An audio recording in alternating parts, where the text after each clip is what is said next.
Hello guys, कैसे हैं आप लोग। उम्मीद है आपकी तैयारी अच्छी चल रही होगी। देखो, आज हम लोग बात करने वाले हैं झारखंड म्युनिसिपल एग्जाम पे जिसकी आप तैयारी कर रहे हैं। ठीक है, लास्ट 20 डेज स्ट्रेटेजी भी बात करेंगे, क्योंकि जो टेंटेटिव डेट है आपको पता है कि एग्जाम 29 अक्टूबर या तो 30 अक्टूबर को जो है एक्सपेक्टेड है।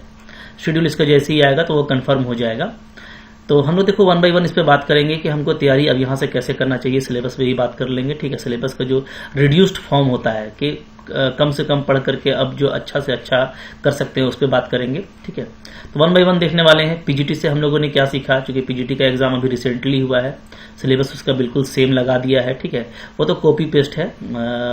ठीक है, जो कि वो आपका पीजी लेवल का था, ये आपका बीएससी लेवल का है, या कह सकते हो कि ग्रेजुएशन लेवल का है। तो डिफरेंस तो होना चाहिए था, बट क्या कीजिएगा। ठीक है, सिस्टम एकदम उल्टा पुल्टा है भाई। सिलेबस भी नहीं देखते कि पीजी लेवल पे दोनों पे एक ही चस्पा कर रखा है।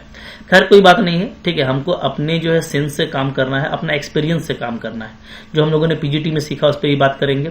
ठीक है, और यहाँ पे देखो एक अच्छी अपॉर्चुनिटी है, अगर बात करें तो बीए रेवेन्यू इंस्पेक्टर। ठीक है, आप जो है राजस्व निरीक्षक बन सकते हो, क्योंकि आपका जो झारखंड म्युनिसिपल है इसमें बहुत सारे एग्जाम्स होने वाले हैं। काफी सारे पोस्ट के लिए ये निकला है, बट हम लोग बात करने वाले हैं रेवेन्यू इंस्पेक्टर पे, जिसके लिए हम लोग जानते हैं कि 184 सीट्स है। आपने ब्रोशर वगैरह देखा होगा। ठीक है, लेकिन इसके लिए ना कंपटीशन थोड़ा रिड्यूस्ड हो जाता है। क्यों? क्योंकि बीए लेवल पे सारे ही लोग अप्लाई नहीं कर सकते। ओनली जिनका ऑनर्स या तो मैथ है या तो स्टैटिस्टिक्स है, ठीक है, या जिनका इकोनॉमिक्स होगा या जिनका कॉमर्स होगा, तो वही लोग इसमें अप्लाई कर पाएंगे। ये आपने देखा होगा। तो कह सकते हो कि जो ग्रेजुएशन लेवल का जो जॉब है उसमें यहाँ पे थोड़ा सा आपके लिए कंपटीशन लिमिटेड हो गया, तो ये आपके लिए अच्छी अपॉर्चुनिटी है। स्पेशली मैं मैथ वालों के लिए कहूंगा, क्योंकि जो मेन पेपर है उसमें हम लोग देखेंगे कि मैथ, अगर सिलेबस उनका है मैथ का, तो उसमें उनको बेसिक मैथ का भी फायदा होगा। ठीक है जी, तो पूरी बात करने वाले हैं। एग्जाम का पैटर्न मैं पहले भी आपको बता चुका हूं, फिर से एक बार दोहरा देता हूं कि एग्जाम में आपके 3 पेपर हैं, पेपर 1, पेपर 2, पेपर 3। ठीक है, और पेपर 1 जो है वो आपका हिंदी प्लस इंग्लिश है। ठीक है, पहले मैं बता चुका हूं, जस्ट क्वालिफाइंग है। आप 30% लाएंगे, क्वालिफाई हो जाएंगे आगे के लिए, फिर इसका कोई मतलब नहीं है। ठीक है, पेपर 2 और पेपर 3 इससे आपका मेरिट बनेगा। पेपर 2 जो है आपको कोई एक रीजनल लैंग्वेज आपको चूज करना है। ठीक है, 100 क्वेश्चन यहां से आएंगे, और पेपर 3 से 150 क्वेश्चन आएगा, जिसमें आपका जो स्पेसिफिक पेपर है, अगर हम मैथ की बात करें तो मैथ है, और साथ में जनरल साइंस और आपका जनरल स्टडीज और बेसिक मैथ है। ठीक है, तो यहां से हम लोग देख सकते हैं कि टोटल जो है आपका 250 क्वेश्चन आ रहा है। 250 क्वेश्चन, हर क्वेश्चन के लिए 3 नंबर है। ठीक है, मार्किंग की बात करें तो ध्यान देना है कि हर क्वेश्चन के लिए आपको 3 मिलेगा, और जहां आप रॉन्ग करते हो तो -1 हो जाएगा। तो ये निगेटिव मार्किंग वाला भी बहुत अच्छा फैक्टर है, मैं इसको गुड फैक्टर बोलता हूं। ठीक है, कुछ लोग सोचते हैं भाई निगेटिव मार्किंग है तो मजा नहीं आ रहा। जी नहीं, मैं आपको बोल रहा हूं कि आप अभी तैयारी कर रहे हो ना। ठीक है, आपकी तैयारी का असल जो मतलब रिजल्ट देने वाला है वही आपका निगेटिव मार्किंग है। क्यों? देखो, निगेटिव मार्किंग से बहुत सारा बेनिफिट होता है। एक तो ये कि आप पर पूरा जो है कंप्लीट क्वेश्चन करने का, आपको जैसे मान लो 150 क्वेश्चन है तो पूरा 150 क्वेश्चन करने का आपके पर प्रेशर नहीं रहेगा, क्योंकि निगेटिव मार्किंग है। गलती होगा तो निगेटिव होगा, तो इसलिए कोई रॉन्ग क्वेश्चन करना नहीं चाहेगा। तो ऐसे में आप फुल्ली कंसंट्रेट होते हो, जिसको आप जानते हो उसी को आप बनाते हो, और आप वर्क करके करते हो। ठीक है, फिर आप वहां पे ऐसी अंदाजी मार करके नहीं आते। तो आपका जो एक बॉडी लैंग्वेज होना चाहिए मैथ का, ठीक है, जो आपका मेंटल वहां पे स्टेटस होना चाहिए ना, वो बिल्कुल करेक्ट जाता है अगर निगेटिव मार्किंग है। तो मैं आपको बता रहा हूँ, पढ़ने वाले बच्चों के लिए काफी अच्छा होता है, क्योंकि इसमें फिर जो है बगैर पढ़े बाय लक आ जाने वाला चांस बिल्कुल कम हो जाता है। हालांकि अभी आर्टिफिशियल इंटेलिजेंस का जमाना है। ठीक है, ऐसे भी जो पढ़ते नहीं है वो नहीं आ पाते, बट अगर आप पढ़ते हो तो आपके लिए ये अच्छा है, आप पर पूरा प्रेशर नहीं रहता। ठीक है, आप बहुत अच्छे से एग्जाम देते हो, बिल्कुल जो आप जानते हो उसी को आप करके आते हो, आपका स्कोर अच्छा आता है। ठीक है, जो थोड़ा हड़बड़ाते हैं और रॉन्ग क्वेश्चन करके आ जाते हैं तो उनका नीचे चला जाता है। तो ऐसे केस में जो पेशेंस से काम करते हैं, तो इसमें एक्चुअली पेशेंस का भी आपका टेस्ट हो जाता है, आपके कॉन्फिडेंस का टेस्ट हो जाता है। ठीक है, आपकी एक्यूरेसी की टेस्ट हो जाती है। तो ये आपको लिए प्लस पॉइंट है। इसको कभी निगेटिव लेकर के एग्जाम में मत बैठना। आप बैठना कि भाई हमको जितना आता है उतना हम करके आएंगे, मैक्सिमम करने की कोशिश करेंगे, डेफिनेटली आपके लिए काफी अच्छा रहेगा। ठीक है, सिलेबस फॉर पेपर 3 इस पे हम लोग बात करेंगे। ठीक है, पेपर 3 में कौन इंपॉर्टेंट टॉपिक और सेक्शन रहेगा इस पे भी बात करेंगे। तो अब आ जाते हैं पेपर 2। देखो, चूंकि ये आपका जो है एक रीजनल लैंग्वेज पे बेस्ड है, तो ये आपको अपना चूज कर लेना है जिसमें भी आपका कॉन्फिडेंस होगा। तो इसमें कंपटीशन नहीं होगा, ठीक है, क्योंकि लगभग इसमें कंपेरेबल नंबर आता है, सब लोग अपने अपने लैंग्वेज में माहिर होंगे तभी वो लैंग्वेज चूज किए हैं। तो असल जो कंपटीशन निकल करके आएगा वो आएगा आपका पेपर 3 से, ठीक है। तो पेपर 3 हमारे लिए काफी इंपॉर्टेंट है, इस पे मैं बात करने वाला हूँ।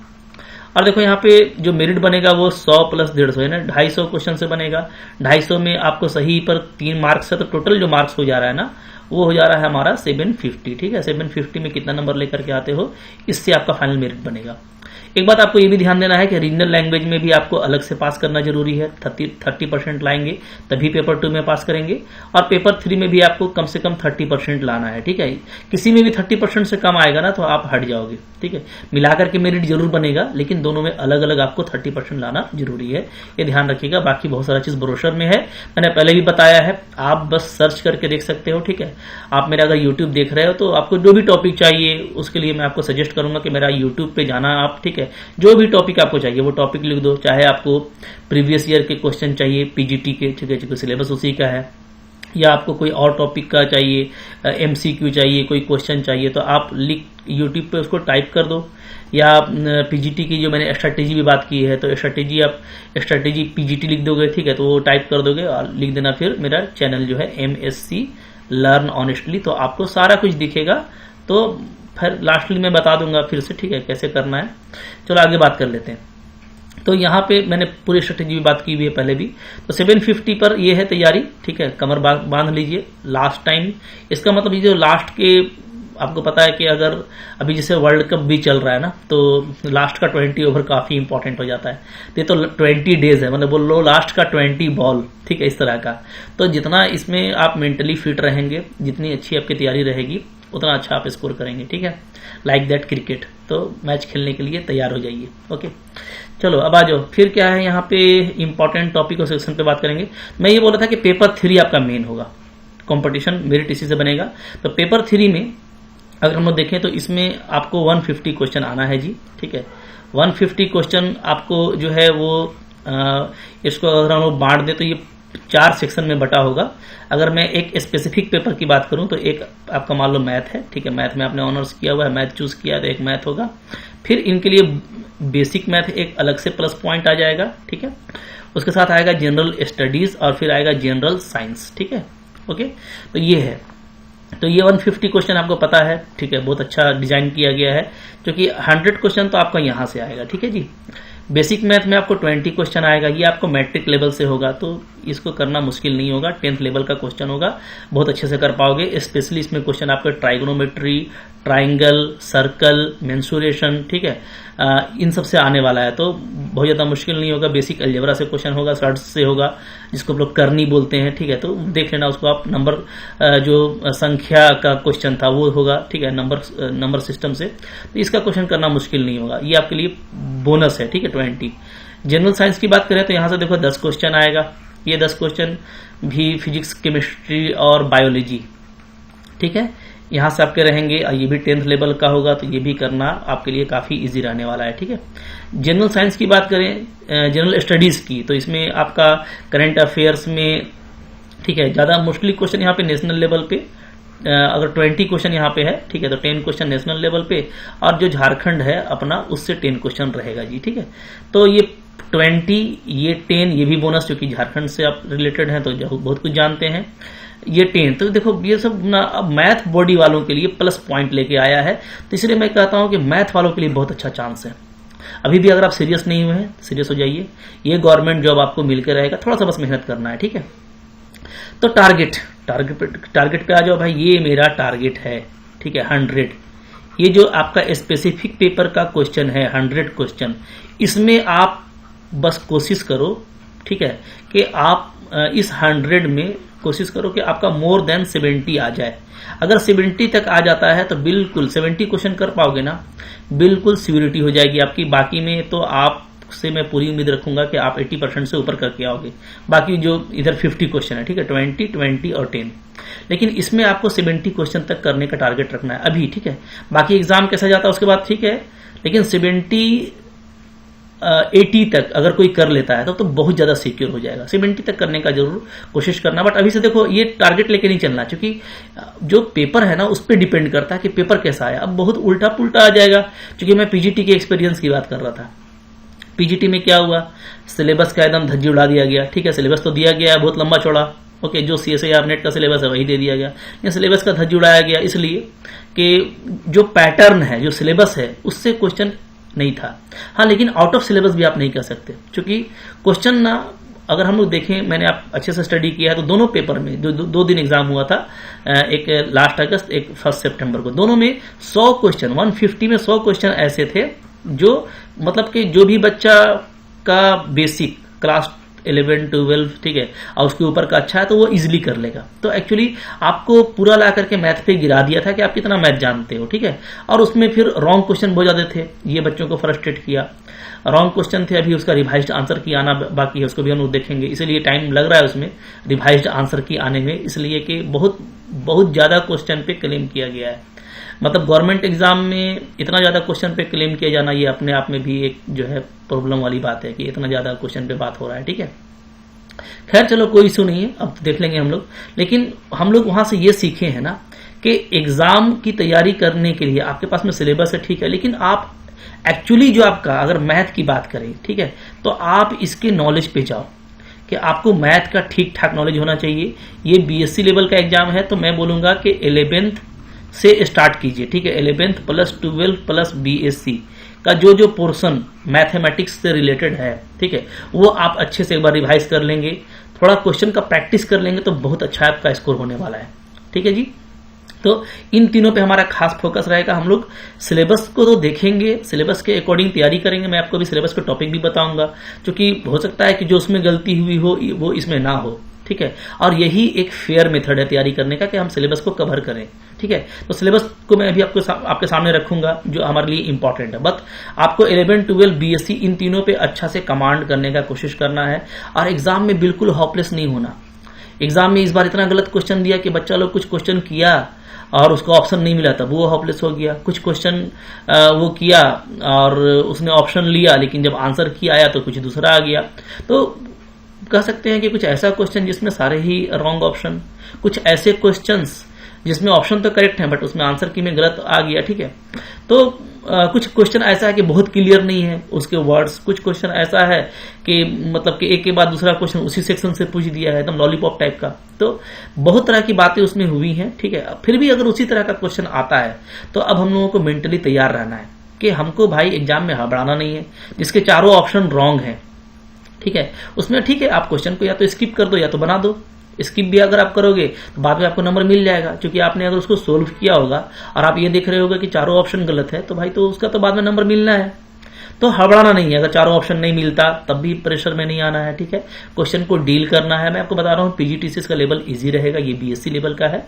मैक्सिमम क्वेश्चन 12 से आएंगे, 12th लेवल से और BSc लेवल से। ठीक है, और कुछ क्वेश्चन 11th लेवल से रहेंगे, इसके ऊपर ये नहीं जाने वाला। तो अब मैं बात कर लेता हूं जो सिलेबस दिया हुआ है, उस सिलेबस के अकॉर्डिंग हमको किन किन चीजों पे फोकस करना चाहिए। ठीक है, तो देखो सिलेबस की अगर हम लोग बात करें कि सिलेबस, तो मैं यहाँ पे पहले आपका एक जो है माइंड मेकअप कर देना चाहता हूं कि देखिए सिलेबस आपने भी देखा होगा, मैंने भी PGT के एग्जाम की तैयारी में बहुत बार दिखाया है। ठीक है, मोस्टली बच्चे PGT का एग्जाम दे करके आए हैं, तो आपको आइडिया है। आप जाकर के यूट्यूब में सर्च करके मेरे चैनल पे, ठीक है, मेरे चैनल का नाम लिख करके आप देख सकते हो। मैंने पूरी स्ट्रेटेजी की है, पेपर वाइज भी स्ट्रेटेजी की है, बहुत तरह का स्ट्रेटेजी अवेलेबल है। सिलेबस आप पूरा देख चुके हैं, तो मैं अभी आपको सिलेबस नहीं दिखाने वाला। ठीक है, तो पहले तो आप माइंड मेकअप कर लो कि आप ऐसा मत कि सिलेबस मिलाना, बोलना कि सिलेबस में तो कुछ और है, आपने कुछ और दिया है, कम दिया है, बेसी दिया है, इस सब पे बात मत करना। क्यों? पहले ही मैं बता दे रहा हूं आपको कि मैं 20 डेज की स्ट्रेटेजी पे बात कर रहा हूं। ठीक है, कि भैया 20 दिन बचा है, इस 20 दिन में 2 तरह के स्टूडेंट होंगे। एक जो सोचेंगे कि लास्ट है तो कुछ चलो क्या क्या पढ़ लें, तो उनका जो पढ़ा हुआ है ठीक है, जो नहीं पढ़ा हुआ है वो अब पढ़ लेना, जो मैं बताने जा रहा हूं उसके हिसाब से।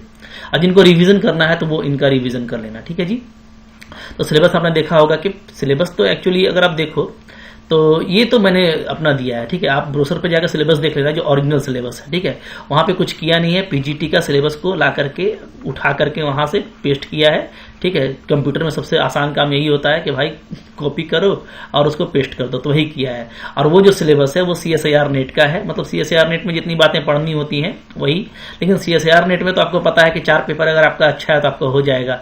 इसमें तो कोई कॉम्प्लेक्स कैलकुलस, अलजेब्रा और सिर्फ ODPD करके जाते हैं और क्लियर कर लेते हैं, ठीक है ना, वेक्टर स्पेस करके जाते हैं, क्लियर कर लेते हैं। तो ये तो 4-5 पेपर से ही क्लियर हो जाता है।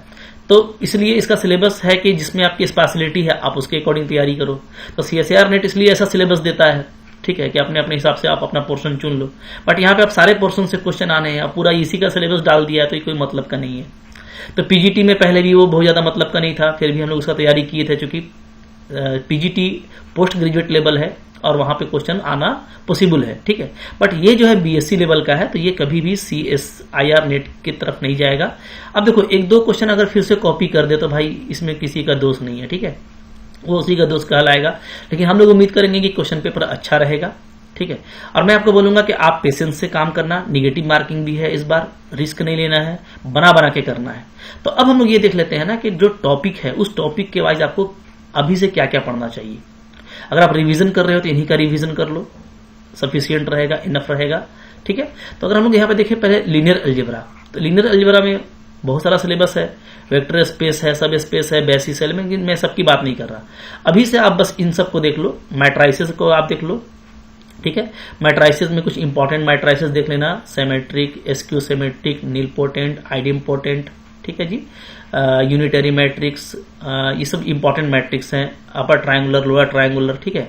अच्छा, डिटर्मिनेंट में डिटर्मिनेंट कैसे निकाला जाता है तो इसमें कुछ प्रॉपर्टीज आती हैं, शॉर्टकट टेक्निक भी लगाते हैं आइगन वैल्यू आइगन वेक्टर का यूज करके, ठीक है। ट्रेस ये सब देख लेना, ट्रांसफॉर्मेशन जो आपका रो इक्विवेलेंट फॉर्म वगैरह है, ठीक है। Consistency of solution of simultaneous equation, ठीक है, इसको देख लेना। आइगन वैल्यूज आइगन वेक्टर्स से बिल्कुल पक्का क्वेश्चन आएगा, रैंक ऑफ मैट्रिक्स से आएगा, रैंक नलिटी थ्योरम, ठीक है, रैंक नलिटी थ्योरम भी आप देख लेना। तो मैं आपको बता रहा हूं कि यहां से अगर आप इतना कर लेते हो ना तो लीनियर अलजेब्रा से आने वाले 90% आप क्वेश्चन कर लोगे, ठीक है। 1-2 क्वेश्चन इधर उधर से आएगा, बहुत मतलब का नहीं है, ठीक है, आप लेकिन मोस्टली क्वेश्चन आप कर पाओगे। कैलकुलस की बात करें तो कैलकुलस याद रखना कि कैलकुलस, चूंकि कैलकुलस भाई आपका 11th से स्टार्ट हो जाता है, तो पहले तो 11th और 12th का प्रॉपर रिवीजन होना चाहिए। यानी अगर आपको, चूंकि यहाँ पे आप मेनली देखोगे आपको 2 वेरिएबल फंक्शन का दिया हुआ है, ठीक है, लेकिन आपको 1 वेरिएबल फंक्शन का limit, existence, continuity, differentiability, derivative, application derivative का, इंटीग्रेशन में इंडेफिनिट, डेफिनिट, सारा कुछ आपको बहुत अच्छे से आना चाहिए, ठीक है जी। कैलकुलस है, सेट्स अच्छे से आने चाहिए, रिलेशन, फंक्शन, सब कुछ। तो सेट्स, फंक्शन, ये सब आप सब रिकॉल कर लो जाकर के 11-12 से बढ़िया से, ठीक है। सेट्स कुछ BSc में भी आएंगे, उसको भी देख लेना। लिमिट्स, डेरिवेटिव्स, डिफरेंशिएबिलिटी, ठीक है, ये देख लेना अच्छे से। पार्शियल डेरिवेटिव्स को देख लेना, इंटीग्रेशन में डिफिनिट, इनडेफिनिट दोनों देख लेना, ठीक है। डबल इंटीग्रल, ट्रिपल इंटीग्रल, ये मुश्किल नहीं होता, बीटा गामा फंक्शन, ठीक है, इतना को आप फोकस कर लो, ठीक है। मोस्टली क्वेश्चन इसी से आएंगे। मैं आपको बता देता हूं कि 11-12 से कैलकुलस का बहुत सारा क्वेश्चन आने वाला है, पूरी उम्मीद है, क्योंकि PGT में भी बहुत सारा क्वेश्चन 11-12 लेवल से ही पूछा गया था, ठीक है।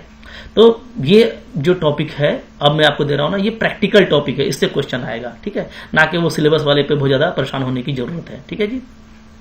आगे देखेंगे हम लोग, तो यहाँ पे देखो 2D ज्योमेट्री में आप देख लेना, parabola, ellipse, hyperbola, tangent and normal, ठीक है, ये आप जरूर देख लेना, ये आपको 11th के सिलेबस में मिल जाएगा, ठीक है। टैंजेंट का कुछ शॉर्टकट वगैरह भी मैंने बताया है, वो सब भी देख लेना, नॉर्मल वगैरह, फिर इसमें आपस में जो रिलेशन वगैरह होता है, ठीक है, जो स्टैंडर्ड फॉर्म होता है एलिप्स और हाइपरबोला के लिए, वो भी आप देख लेना। फिर आप 3D ज्योमेट्री में देखोगे तो Cartesian and polar coordinate, direction, ratios and cosines, straight line, plane, skew lines, shortest distance, angle between the lines, plane and sphere. तो आप देख रहे हो 3D ज्योमेट्री में स्फीयर को छोड़ करके, और ये relation between Cartesian and polar coordinate को छोड़ के बाकी सारी चीजें आपको क्लास 12 से मिल जाएंगी। तो अगेन इसका जो मोस्टली क्वेश्चन है, मैं कह सकता हूं कि वो 11th और 12 से आने वाला है, ठीक है जी। तो बहुत ज्यादा परेशान नहीं होना है अच्छे से, लेकिन देखो स्किल क्वेश्चन थोड़ा स्किल बेस्ड होगा, ऐसा नहीं कि आप बस NCERT का क्वेश्चन पढ़ने लगो, जी नहीं, आपको रिवीजन करने के बाद जो स्किल बेस्ड क्वेश्चन है ना उसका तैयारी करना है। तो इसके बहुत सारे MCQs मैंने दिए हुए हैं, फ्री में आपको यूट्यूब चैनल पे भी मिल जाएगा, ठीक है। तो वहां से जाओ, आप मेरे यूट्यूब चैनल के प्लेलिस्ट पे जाओगे, आपको बहुत सारा क्वेश्चन एकदम रिलेवेंट टू आपको सिलेबस मिलेगा, वहां से आप अगर आपका पढ़ा हुआ है तो आप कम से कम जो उसके MCQs हैं उसके थ्रू आप एक क्वेश्चन का पैटर्न यहाँ पे देख सकते हो। ठीक है जी, चलो आगे देखते हैं। फिर यहाँ पे इसके बाद आ रहा है आपका ODE PDE, ओके, यानी ऑर्डिनरी डिफरेंशियल इक्वेशन और पार्शियल डिफरेंशियल इक्वेशन। ठीक है, तो इसको देखो, तो यहाँ पे ऑर्डर डिग्री देख लेना, क्वेश्चन बिल्कुल आता है। ठीक है, homogeneous differential equation, linear differential equation, जो सिंपल सेपरेबल होता है जिसमें डिवाइड डीएक्स को अलग करके इंटीग्रेट करते हैं। ठीक है, एग्जैक्ट डिफरेंशियल इक्वेशन इंपॉर्टेंट है आपके लिए। Higher order differential equation with constant coefficient, ठीक है, बीएससी लेवल पे काफी इंपॉर्टेंट है ये, पक्का क्वेश्चन इससे आ रहता है। कॉम्प्लीमेंट्री फंक्शन पूछ देता है, बहुत सारा क्वेश्चन पीजीटी में इससे आया है। ठीक है, पार्टिकुलर इंटीग्रल पूछ देता है आपको। कैलकुलस फॉर्म को देख लेना, बहुत आसान है, 1 से 2 दिन में पूरा हो जाएगा, बहुत इफेक्टिव है, नंबर बहुत अच्छा आता है। ठीक है, पार्शियल डिफरेंशियल इक्वेशन में बात करें तो formulation of PDE, simple solution, Lagrange's form, 4 pits form, क्योंकि जो नॉन लीनियर डिफरेंशियल इक्वेशन है पार्शियल का वो 4 पिट से बनता है। इसके कुछ स्टैंडर्ड फॉर्म भी होते हैं जिससे क्विकली बनता है, उसको देख लेना। फिर देखो LPDE, linear partial differential equation with constant coefficient, बिल्कुल इससे क्वेश्चन आएगा। ठीक है, बहुत छोटा सिलेबस है और मैंने छोटा कर दिया है आपके लिए, बस इतना आप देख लोगे, पढ़ा हुआ है आपका, बस आपको इसका रिवीजन करना है। इससे बहुत घुमावदार क्वेश्चन नहीं आता, थोड़ा सा रॉन्स्किन वगैरह देख सकते हो बाद में टाइम मिले तो, बट बहुत ज्यादा इंपॉर्टेंट नहीं है। ठीक है, तो रॉन्स्किन भी देख सकते हो, बट ये मैं आपको जो दे रहा हूं अभी जो 20 दिन है ना, इसमें इसको करके जाओ, मोस्टली क्वेश्चन आपको पकड़ में आएंगे। फिर देखो यहाँ पे vector analysis, scalar vector product देख लेना। ठीक है, स्केलर एंड वेक्टर का ट्रिपल प्रोडक्ट देख लेना, gradient, divergence, curl, work done, बस इतना ही देखना, ज्यादा देखने की जरूरत नहीं है अभी। ठीक है, ज्यादातर क्वेश्चन इसी से रहेंगे। अलजेब्रा की बात करें, देखो अलजेब्रा में, अच्छा अलजेब्रा तो भाई अलजेब्रा है, ठीक है, ये हाई स्कूल अलजेब्रा नहीं है भाई, ये हायर अलजेब्रा है, तो काफी इंटरेस्टिंग होता है। जिनका नेट वाला ग्राउंड होगा उनको ये काफी अच्छे से आता होगा। मेरा प्लेलिस्ट भी है अभी फ्रेश मैंने अलजेब्रा पे बनाया है। ठीक है, CSAR नेट को टारगेट करते हुए, तो ये याद रखिए ना कि कुछ 2-3 क्वेश्चन करने से आपको एग्जाम में नहीं पकड़ाएगा, इसका पूरा कॉन्सेप्ट आपको अच्छे से आना चाहिए। ठीक है, तो फिर भी अगर रिवीजन करना है तो ग्रुप्स, अब ग्रुप्स लिखा हुआ छोटा सा ग्रुप्स है भाई, बहुत तरह का ग्रुप होता है, क्या क्लींस ग्रुप होता है, तो हम लोग इसमें जानते हैं, क्वाटर्नियन ग्रुप होता है, अल्टरनेटिंग ग्रुप होता है। ठीक है, बहुत तरह के ग्रुप्स हो जाते हैं, डाइहेड्रल ग्रुप होता है, तो परमुटेशन ग्रुप से अलग से क्वेश्चन आ सकता है। ठीक है, सब ग्रुप में साइक्लिक सब ग्रुप हो जाएगा आपका। ओके, फिर इसी में आपका जो है कॉसेट्स का आ जाएगा, साइलोस थ्योरम से जो आप सब ग्रुप्स निकालते हो वो है। ठीक है, रिंग देख लेना, तो रिंग तो बहुत तरह का रिंग होता है, इंटीग्रल डोमेन, तो ये देखो बहुत छोटा देखने में लग रहा है ये, ठीक है, बड़ा चीज, बिग बिलियन है ये। ठीक है, मतलब ये अगर समझ में आ गया तो इससे जो भी 8 से 9 क्वेश्चन आएंगे, इस बार तो कम आएगा आपका, 100 क्वेश्चन में बोलता है 4 से 5 क्वेश्चन रहेगा। ठीक है, तो इक्वल प्रोपोर्शन में क्वेश्चन रहेगा, जैसा कि सिलेबस है उसके अकॉर्डिंग मैं आपको बता रहा हूँ। ठीक है, 100 क्वेश्चन ही पूछा जाना है, तो उसी के अकॉर्डिंग आपसे रहेगा क्वेश्चन, बट इसमें क्वेश्चन पकड़ने के लिए थोड़ा सा आपको डिटेल जो है नॉलेज चाहिए।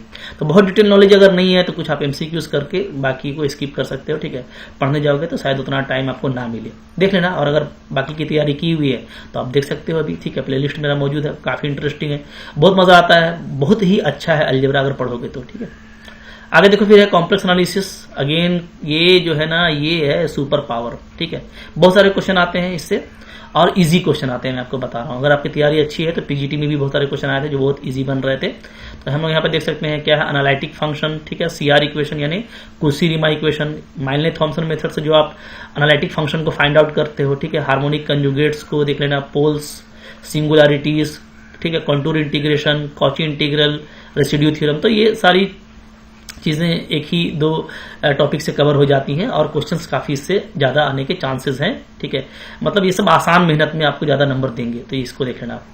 प्रोबेबिलिटी में देखो मैंने फिर 11th 12 NCERT ऐसे लिख दिया है जी। ठीक है, तो 11th 12 में जो प्रोबेबिलिटी है ना उससे बहुत सारा क्वेश्चन आता है। ठीक है, थोड़ा सा उसी को अपग्रेड कर देता है, उसको आप जरूर देख लेना। ज्वाइंट प्रोबेबिलिटी डिस्ट्रीब्यूशन, ठीक है, PDF यानी probability density function, probability mass function, ये सब आप देख लेना। ठीक है, इससे क्वेश्चन आएंगे। तो 12 में आपका बाइनोमियल डिस्ट्रीब्यूशन है वो इंपॉर्टेंट है, कंडीशनल प्रोबेबिलिटी है वो इंपॉर्टेंट है, वो सबको आप देख लीजिएगा, उनसे क्वेश्चंस आएंगे। ठीक है जी, ये हो गया प्रोबेबिलिटी। डिस्क्रीट मैथ की बात करें तो एस सिलेबस, ये भी थोड़ा सा आपके लिए मुश्किल करेगा क्योंकि ग्राफ थ्योरी का सिलेबस जो वहां पे पूरा लगा रखा है आपको। ठीक है, तो ग्राफ थ्योरी में पूरा सिलेबस पढ़ने के बाद भी थोड़ा डेप्थ से क्वेश्चन पीजीटी में आया। ठीक है, तो अगर आपको ऊपर का नॉलेज है तो आप उसी पे भी रहना, क्योंकि अगर कुछ क्वेश्चन ठीक से आता है तो आपको पकड़ में आ जाएगा, लेकिन अगर इसमें से कहीं से भी क्वेश्चन पूछता है तो आपको पूरा सिलेबस पढ़ना पड़ेगा, ठीक है। तो इसको भी आप चाहो तो देख लेना, ठीक है। अगर टाइम आपके पास में नहीं है तो आप स्किप कर सकते हो, जो जानते हो या जो MCQs कर रखा है वही आपके लिए सफिशिएंट होगा। और अगर आप बाकी को कर चुके हैं तो डिस्क्रिप्टिव को भी कर लीजिए, ठीक है। जिनके लिए टाइम है उनके लिए कुछ नहीं है, अगर जिनका तैयारी पहले से है, रिवीजन है, तो वो इसको भी अच्छे से पढ़ सकते हैं। सारा ये आपको बहुत सारा इसका टॉपिक मेरे प्लेलिस्ट पे मिल जाएगा आपको यूट्यूब में, ठीक है। लॉजिक्स की बात करें, देखो तो लॉजिक्स में क्या है, लॉजिक्स में है जी लॉजिक गेट्स, आसान है, देख लेना। बुलियन अलजेब्रा, ये रीजनिंग भी देख लेना, ठीक है। क्लास 11th का NCERT में मिल जाएगा, वो रीजनिंग के नाम से है, जिसमें कि स्टेटमेंट वगैरह, क्वांटिफायर्स वगैरह बताया गया है, ठीक है। तो वो आप देख लेना। बाइनरी डेसिमल से क्वेश्चन आ सकता है, ठीक है। टाउटोलॉजी टेबल, ये भी आप देख लेना, ठीक है, कैसे यूज करते हैं। ये आसान है, इसको देख लेना, इससे क्वेश्चन पक्का पकड़ में आएगा, ठीक है। 2-3 क्वेश्चन इजिली बन जाएगा। ऑपरेशन रिसर्च OR, तो इसमें LPP प्रॉब्लम देख लीजिएगा, ठीक है। जनरली सिंप्लेक्स से बनता है तो लंबा वाला नहीं देखना है, बट उसका बस कॉन्सेप्ट वगैरह कर लेना है, ठीक है। डुअलिटी वगैरह देख लीजिएगा। Assignment, transportation problem and sequencing, ठीक है। तो ये देख लेना आप। मैथमेटिकल मॉडलिंग की बात करें तो देखो मैथमेटिकल मॉडलिंग से बहुत क्वेश्चन PGT में नहीं आया था, ठीक है। मैं पहले से ही बोल रहा था कि भाई ये सब ऐसे ही डाल दिया है, ठीक है, सिलेबस उठा करके, थोड़ी इस सबसे बहुत ज्यादा MCQ आता है, तो बहुत परेशान नहीं होना है। फिर भी आप सिंगल एंड मल्टी स्पेसिस देख लीजिएगा ग्रोथ मॉडल को, ठीक है, बहुत ईजी होता है, क्वेश्चन आता है तो। एपेडेमिक मॉडल देख लीजिए, एज स्ट्रक्चर मॉडल देख लीजिए, ठीक है। ये भी आपको बहुत सारा मेरे यूट्यूब पे मिल जाएगा। कोर्स में तो लगभग मैंने जहां से आता है उसको बताने की कोशिश किया है। मैथमेटिकल फिजिक्स की बात कीजिएगा तो सबको मैंने एक जगह लिख दिया है, स्टैटिक्स, डायनेमिक्स, हाइड्रोस्टैटिक्स, मैकेनिक्स, वो लिखने को तो पूरा लिख दिया है, लग रहा है कि फिजिक्स ऑनर्स वाले का एग्जाम है, ठीक है। तो भाई मैथमेटिकल फिजिक्स है, याद रखिएगा, ये सारे पोर्शन को मैंने नाम दिया है मैथमेटिकल फिजिक्स, यानी वही सारे फिजिक्स जो मैथमेटिकल पॉइंट ऑफ व्यू से इंपॉर्टेंट है, ठीक है। तो उसको आपको फोकस करना है, तो उसको फोकस कीजिए। तो इसमें जैसे मैं आपको दिखा रहा हूं यहाँ पे फोर्स, ये 11-12 में पढ़ते हैं हम लोग, ठीक है। 11th में ही वर्क है, एनर्जी है। तो आप देखो फोर्स का सिंपल क्वेश्चन PGT में आया था, देखे होंगे आप लोग, जो कि रॉन्ग था, तो उस पर भी जो है क्वेश्चन पे ये किया गया, क्लेम किया गया, ठीक है ना, ऑब्जेक्शन रेज किया गया। बहुत सिंपल क्वेश्चन आया था वेट से। तो फोर्स, वेट, ठीक है, एक्सेलरेशन ड्यू टू ग्रेविटी की वजह से, नॉर्मल रिएक्शन की वजह से जो पूरा फ्री बॉडी डायग्राम बनता है, क्वेश्चंस बनते हैं, तो ये सब आपको देखना है, ठीक है। कंजर्वेशन ऑफ एनर्जी देख लीजिए, ऑर्बिटल मोशन देख लीजिए, जिसमें कि केपलर्स के 3 लॉज भी यूज होते हैं। प्रोजेक्टाइल मोशन देख लो, ठीक है, इससे भी क्वेश्चन श्योर आता है। इक्विलिब्रियम कंडीशन देख लो, ठीक है, इसमें ट्रांसलेशन और रोटेशन मोशन, ये सब सारा आपको 11-12 में मिल जाएगा बढ़िया से, ठीक है। फिर मोमेंट ऑफ इनर्शिया, ये भी आपका जो है वो 12-11th में आप पढ़ते हो। कैटेनरी, इसको BSc से लिया है, ठीक है, इससे क्वेश्चंस आते हैं। सेंटर ऑफ प्रेशर, ये आपका हाइड्रोस्टैटिक्स में यहाँ से आपको क्वेश्चन आ जाएगा, ठीक है जी। तो मैंने देखो सिलेबस यहाँ पे नहीं आपको दिया, मैं आपको बता दे रहा हूँ, ठीक है। सिलेबस आप देख लेना, मैंने फिल्टर कर दिया है, और इस बार मैंने उसमें से फिल्टर नहीं किया है, बल्कि मैंने उन सारे पोर्शंस को सजेस्ट किया है आपके लिए जहां से एग्जाम में क्वेश्चन आएंगे। तो अब ये जो आप बोलोगे सर इतना 20 डेज में कैसे होगा, तो भाई इतना अभी नहीं पढ़ना है हमको, हम लोग पढ़ते आ रहे हैं, ठीक है।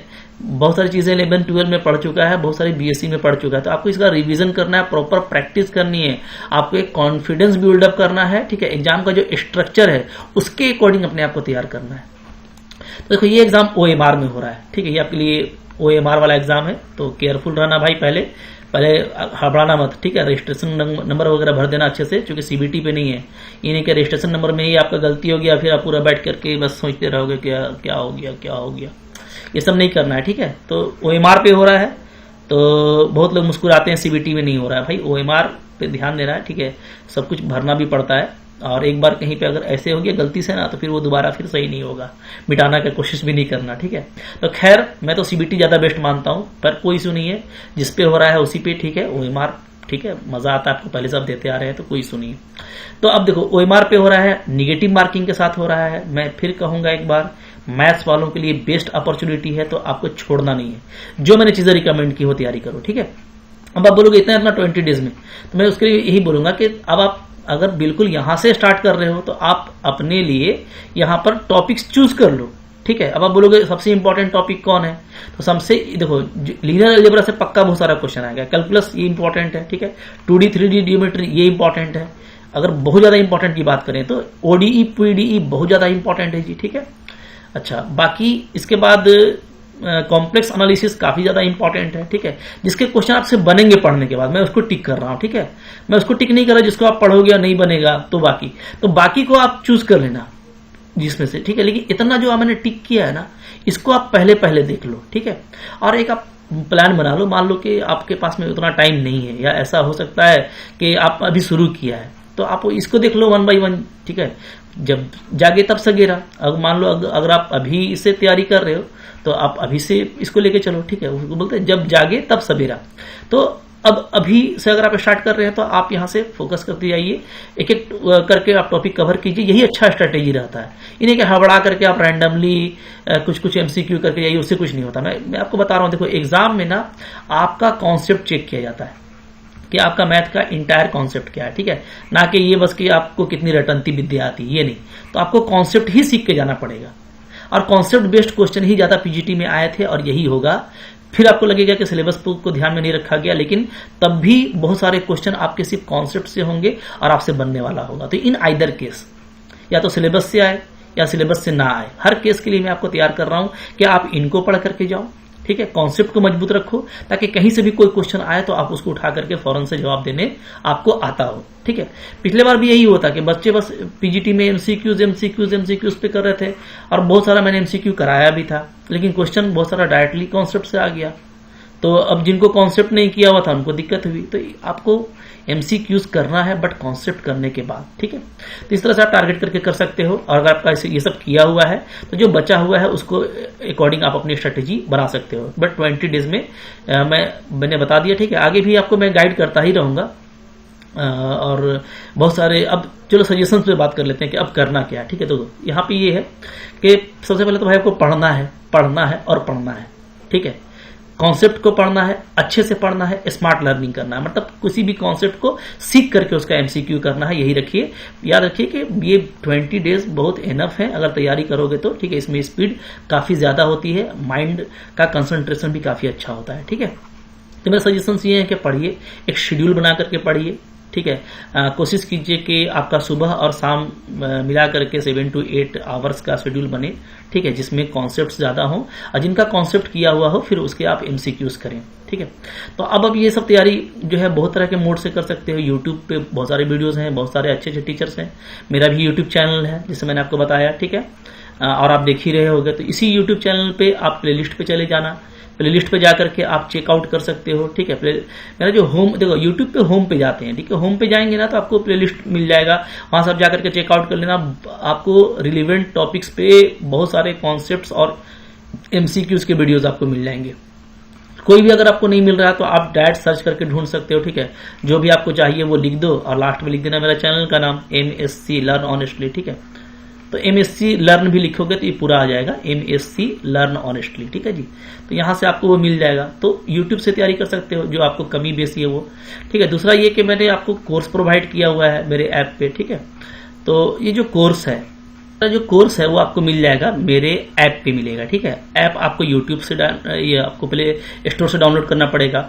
ऐप का नाम मेरा सेम यही नाम है, ऐप का भी MSc लर्न ऑनेस्टली, और वही आपका सेम आइकॉन है जो कि मेरा यूट्यूब चैनल का है, ठीक है। तो आप ऐप जाकर के डाउनलोड कर सकते हो, और वहां पे कोर्स लगा हुआ है तो आप उसको 1 मंथ के लिए ले सकते हो, ठीक है। रेवेन्यू इंस्पेक्टर का आपको जस्ट वो 1900 में मिल जाएगा, 1900 रुपये में, ठीक है।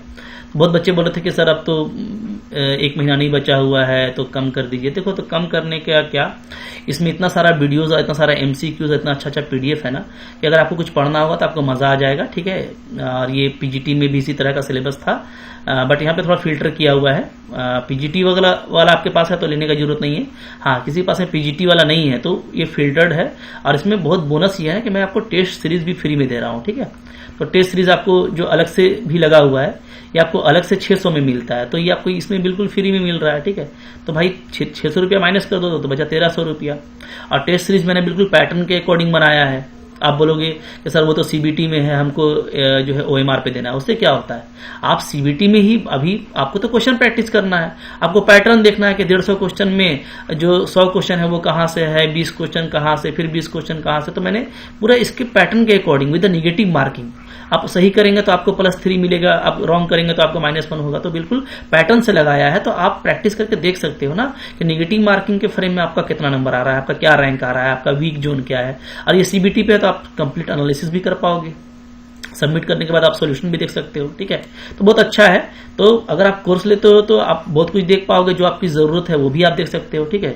20 डेज इनफ है, बहुत कुछ आप देख पाओगे। तो 1900 का है, चाहो तो ये आपको मिल जाएगा, ठीक है। अगर आप चाहोगे वहां से बाई करना तो ऑटोमेटिकली वहीं पे पेमेंट हो जाता है। यहाँ पे आपको टेस्ट सीरीज भी है। अगर किसी को कोर्स नहीं चाहिए तो ओनली वो टेस्ट सीरीज बाई कर सकता है, ठीक है।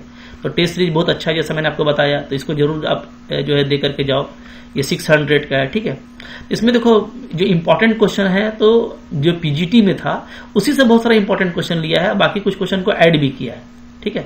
तो अब ऐसा मत परेशान हो जाना कि सर ये सब क्वेश्चन कुछ देखा हुआ है। तो बाकी देखो जो इंपॉर्टेंट होता है वो इंपॉर्टेंट होता है, तो वही क्वेश्चन आएगा, जरूरी नहीं है।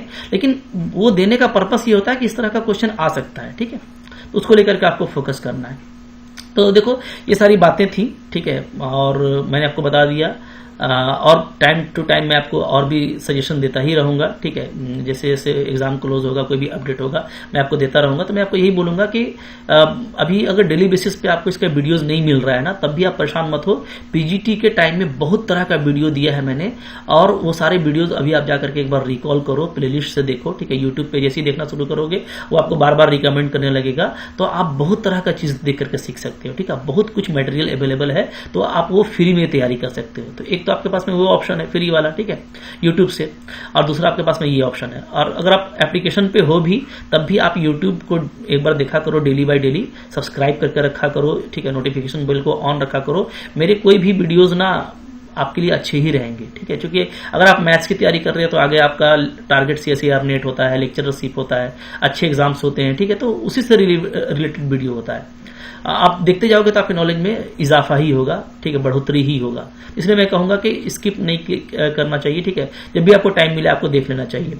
तो जो भी अपडेट होगा मैं आपको बताता चलूंगा, ठीक है। तो आई होप ये पूरा आपको इन्फॉर्मेशन आपके लिए फ्रूटफुल रहा होगा। बहुत सारे रिक्वेस्ट आए थे, तो उस रिक्वेस्ट के बाद मैंने समझा कि चलो बना देते हैं, वरना पीजीटी में इतना मेहनत हम लोग किए थे कि हमको लगा कि उसी से आपका ये हो जाएगा। बट कोई नहीं, अब जैसे टाइम मिलता है मैं इसको भी लेकर के चलने का कोशिश करूंगा, ठीक है। अगर आपको अच्छा लगा होगा तो लाइक कीजिएगा, चैनल पर नहीं है तो सब्सक्राइब कीजिए, शेयर कीजिए फ्रेंड्स साथ में। Thank you very much.